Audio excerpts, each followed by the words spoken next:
হাইরান থাকে নাই ওইতে কইও তারে।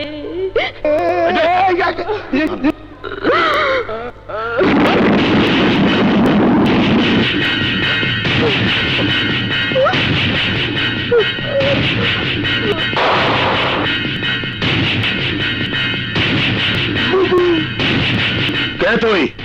অন্যায়তাকে রুখে দাঁড়াতে, প্রতিহত করতে জ্বলন্ত আগুনের ফুলকে এক মানব সন্তান,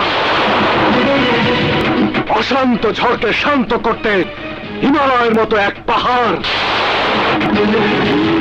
অন্যায় অত্যাচারকে প্রতিহত করে ন্যায়কে প্রতিষ্ঠা করব।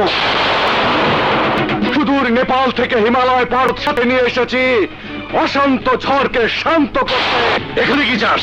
এক রোগিণীকে রোগ মুক্ত করতে, তাকে প্রাণে বাঁচাতে, বর্তমান পৃথিবীর সর্বোচ্চ চিকিৎসা সেবা দিয়ে মৃত্যুর হাত থেকে রক্ষা করতে এখানে এসেছি। দেখুন, এটা আমাদের পারিবারিক বিষয়। একটি পরিবার সমাজেরই একটি অংশ। একজন অসামাজিক মানুষ সমাজে যা খুশি তাই করতে চাইবে, নেভার, তা কখনোই হতে পারে না। তাহলে কি করতে হবে? আপনারা যদি দাবি করেন আপনারাও সামাজিক মানুষ, তাহলে সমাজের অন্য 5 জন যা করছে আপনাদেরকে তাই করতে হবে। যদি না করি তাহলে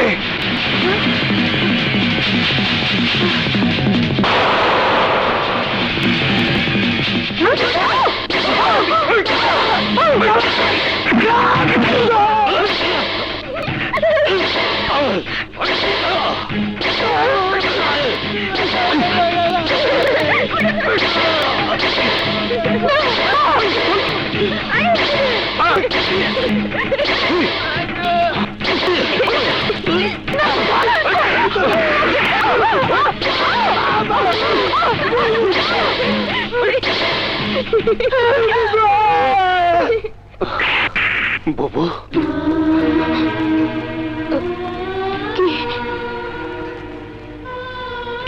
আমার বাবুকে ডাকলো। বুবু, আমি কে তুমি? তোমার ছোট ভাই মামুনের আত্মা।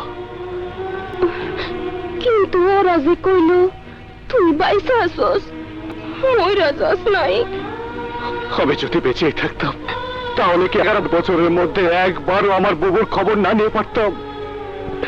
না, তা পারতি না, হে বিশ্বাস আমার আছে। বুবুরে, মামুন, সত্যিকারে তুই আমারে ভালোবাসস। তুই যে আমার একমাত্র বুবু, তুই ছাড়া আমার আর কে আছে? তুই একটা সত্যি কথা কইছস। বুবু, তাহলে চল, তুই আমার সাথে যাবি। মাতৃভাষা বাংলা হোক, এই আন্দোলনে যারা 1952 সালের 21শে ফেব্রুয়ারি অর্থাৎ 8ই ফাল্গুন জীবন দিয়েছে এই বাংলা ভাষার জন্যই, অথচ বাংলার মাটিতে বসে গাল দেবেন ইংরেজিতে? না না, সেটা ঠিক না। গালি